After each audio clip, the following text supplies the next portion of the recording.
বিসমিল্লাহির রহমান রহিম। আজকের রাতটা অন্য রাতের মতো না। আজকের রাতটা আমাদের জন্য একটা প্রশ্ন নিয়ে আসে। আমি কি সত্যি আল্লাহর প্রিয় মানুষ হতে পেরেছি?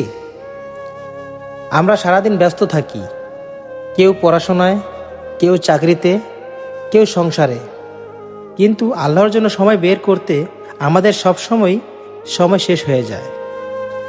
আজকের রাতটা আমাদের দোষারোপ করতে আসেনি। আজকের রাতটা আমাদেরকে ফিরে আসার সুযোগ দিতে এসেছে।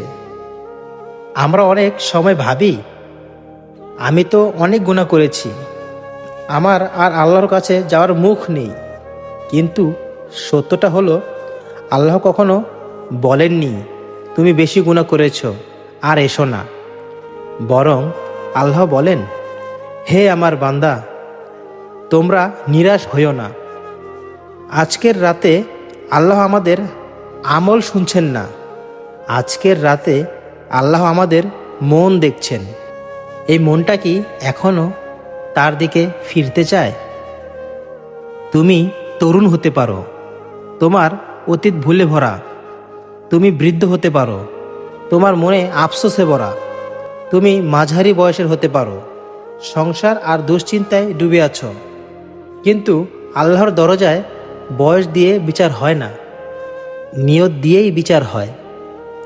আজ যদি 2 রাকাত নামাজ পড়তে পারো, আজ যদি এই 2 চোখের পানি দিয়ে একটা দোয়া করতে পারো, আজ যদি বলতে পারো, হে আল্লাহ, আমি দুর্বল, তুমি শক্তিশালী, তাহলেই আজকের রাত সার্থক। হয়তো আমরা জানি না আর কত শবে বরাত পাবো, কিন্তু আমরা এতটুকু জানি, আজকের রাতটা এখনও আমাদের হাতে আছে।